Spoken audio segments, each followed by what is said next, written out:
A question that often comes up when we do a digital adoption project is which processes to cover with your digital adoption solution. My advice would always be make a full process list. So what are all the processes that the solution is covering, and then start prioritizing. Typically, I would start with the more high frequency processes that are being done quite often, that we need to make sure that users know how to do it, that users know how to do them correctly, and potentially help as well to make those processes go efficiently. So really focus first on the processes with a high frequency and a high number of users. And then you can go down and see where does it make sense to build a digital adoption content and for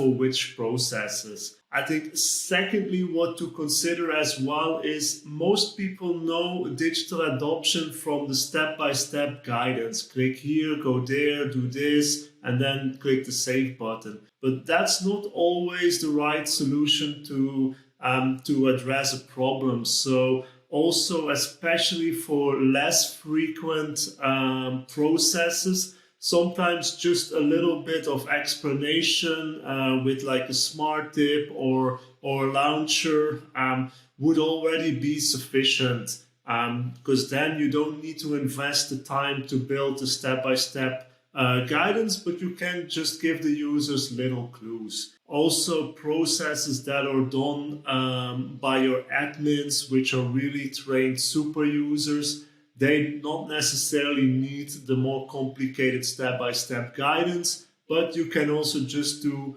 little clues with the smart tips, with the launchers, and so on. So that is how I would typically prioritize the content to build and the processes to cover. So if you want to learn more about this, if you have some questions how to start your digital adoption project, just send me a message and I'm happy to get on a call with you.